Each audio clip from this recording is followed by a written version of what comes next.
Hey everybody, it's me again, Akasha Wool. Today, I'm going to be talking about basic tips and stuff to be a witch. I've been getting this question a lot from quite a few people, and the word witch, you don't, like, if you practice witchcraft, you don't have to call yourself a witch. A lot of times, though, people use the word witch so that way it can, in some ways, scare off people somehow. Like, it does work, believe me, because, like, there'd be, like, someone messing with my necklace just to pick on me, and then I'll tell them I'm a witch, and they back off automatically. But, you see, it's sort of like a name of power in some way. Now, to be a witch, it's to not just cast one spell, you know. It has to be something you're, like, into, to where casting spells, you know, you enjoy doing it and you continue doing it, or even, like, waiting for the full moon and the new moon to, like, make blessed moon water, and to meditate, and to, like, study different crafts, learn the history of witchcraft and, like, where it began, depending on what you're learning, though. Like, some of you may like to do, like, the Celtic type of witchcraft and stuff like that. There's, like, all kinds out there that you can do. And some say magic doesn't have a color, you know, like black magic and white magic. And there's even so-called gray magic, so that way, like, let's say your spell starts out white. You know, you see it as a white, you know, spell. But then it can turn gray. Like, let's say you're making a wish and you're not specific about it. It can kind of go bad, so they call it, like, gray. But you get what you want, when in the first place it wasn't to harm anybody, but in some way it did. Like, let's say you made a wish for money and prosperity, and maybe your grandmother or your mother dies, and you get an inheritance from her. You see how that kind of backfired a little bit? That's an example of so-called gray magic.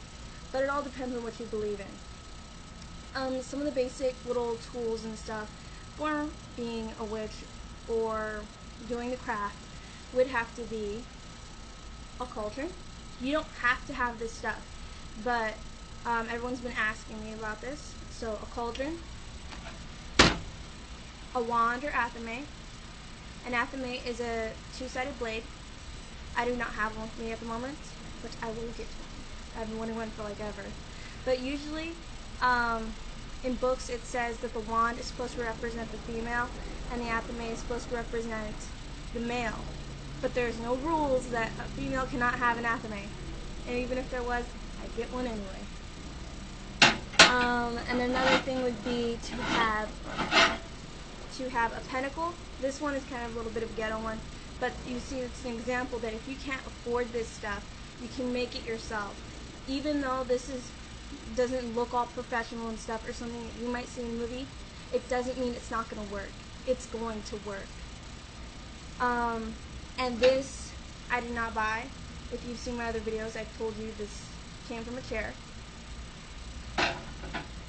And this is kind of like a review, I guess you could say. And a chalice would be another one. You see? This doesn't, like, a chalice does not have to be like a metal one with, like, pentagrams and stuff on it. It can be like this. I got this at the 99-cent store. It's what it represents is what matters. You can even use a regular cup, but what you're supposed to do is only use it for your rituals. A lot of times witches or warlocks will keep it covered up until they use it for what they need it for. And another thing, as, like, a number one thing to, like, you know, be a witch, is to learn the craft. And here I brought just a few books to recommend to all of you, because I'm getting those questions too. And let's see.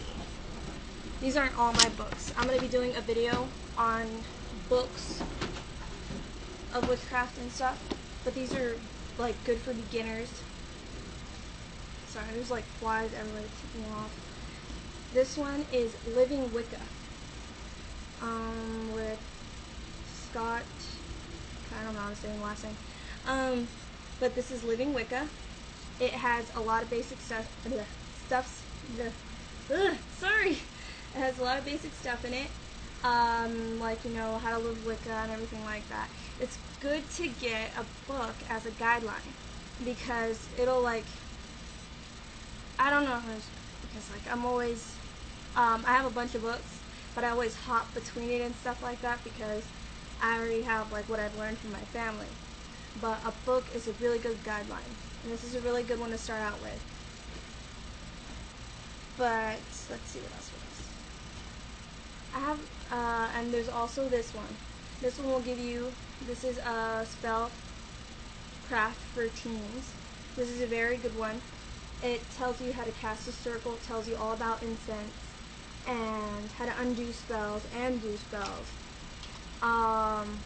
It tells you about the craft and everything, and different things you may need, and how to set up an altar.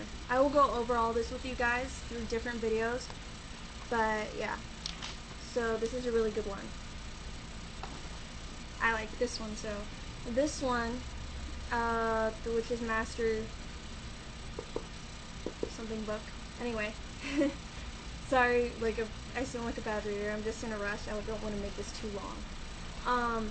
This one is really, really good. It's like a dictionary, almost. And what happens is it starts from A to Z, of course. And they have like air magic, air incense, fragrances, amulets, and magic animals. And it goes down to like banishing rituals, and all this other stuff. Even like dragon magic and candle magic, binding, ice, pentacles, love. It goes on. But it has all kinds of stuff in here. It has spells, it has stones, symbols, maybe words that you don't like know that you've probably heard before, sort of like lingo, you know, which is lingo. There's also this one.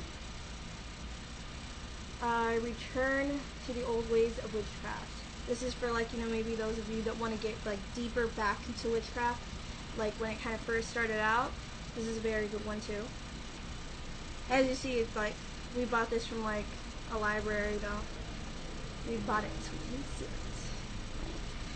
And for those of you that are probably like maybe into the more Celtic side of magic, you know, they have Celtic woman's spirituality.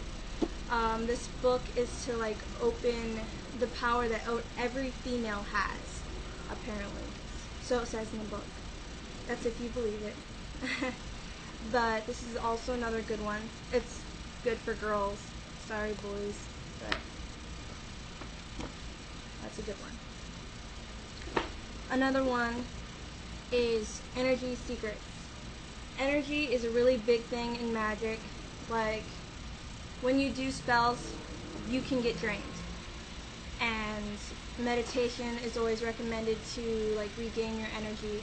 And this book has all kinds of things on energy. It has everything on your chakras, and even, like, ways that you lose energy and how you will know if you're spilling energy from any of your chakras. And that happens so much to people, they just don't know it. Like, you could have headaches or something, and you could be spilling from your crown chakra or your brow chakra. So that's another good one. And sorry if it seems like I'm going too fast, but one more thing about being a witch is to have a symbol of power. For example, a lot of witches you will see wearing a pentacle. Okay? This is one I just got, and I will be doing a video on symbols of power. And then I'm wearing another one, Triquetra. This can be like the representation of 3 sisters or 3 generations of witches, which is what's going on in my family. But yeah. So, let me see if there's anything else I'm missing. So that was kind of like a speedy, quick video. Well, at least I think it is. I don't know how much time I have on here. But I will be doing another video today, like right now, on spirits and witchcraft. That spirits is a big thing that happens in witchcraft, and you'll know why in the next video. So, goodbye, and if you have any more questions, let me know down at the bottom. If you want me to redo this video, I will, with more details. So, blessed be. Bye.